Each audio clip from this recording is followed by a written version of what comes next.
আমাদের স্টাইলাক্স আরএমএক্স এর লাইব্রেরিটা লাইসেন্সটা চলে যেতে পারে।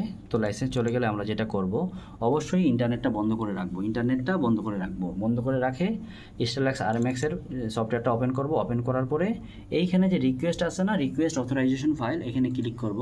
ক্লিক করার পরে এই যে মাইক্রোসফট এজ হোক বা গুগল ক্রোম হোক, এটাতেই গেলাম। এই ক্লিক করলাম, চলে গেলাম। চলে যাওয়ার পরে এইখানে যে অ্যাড্রেস বার আছে, এটাকে অ্যাড্রেস বার বলে। এই অ্যাড্রেস বারের মধ্যে আমাদের যে শেষের ইকুয়াল টু আছে, এই শেষের ইকুয়াল টু যে আছে, শেষের ইকুয়াল টুর পরের অংশ থেকে কপি করতে হবে। একদম অনেকগুলো ইকুয়াল টু আছে, কিন্তু একদম শেষের পরের ইকুয়াল টুটা কপি করতে হবে। কপি করে নিতে হবে। কপি করে নিয়ে এটার কি জেনারেটর যেটা আছে, কি জেনারেটরে অন করতে হবে। কি জেনারেটর কোনটা? এই যে কি জেনারেটর, এটা অন করলাম। এইখানে আমরা স্টাইলাক্স আরএমএক্সে এই লাইসেন্সটা ওইখান থেকে যেটা কপি করছি সেটা এখানে পেস্ট করলাম। পেস্ট করে জেনারেট দিলাম। জেনারেট দেওয়ার পরে কপি করে এখানে আমরা পেস্ট দিব। অবশ্যই এটা করার সময় ইন্টারনেট বন্ধ থাকতে হবে। অ্যাক্টিভ হয়ে গেছে স্টাইলাক্স আরএমএক্স।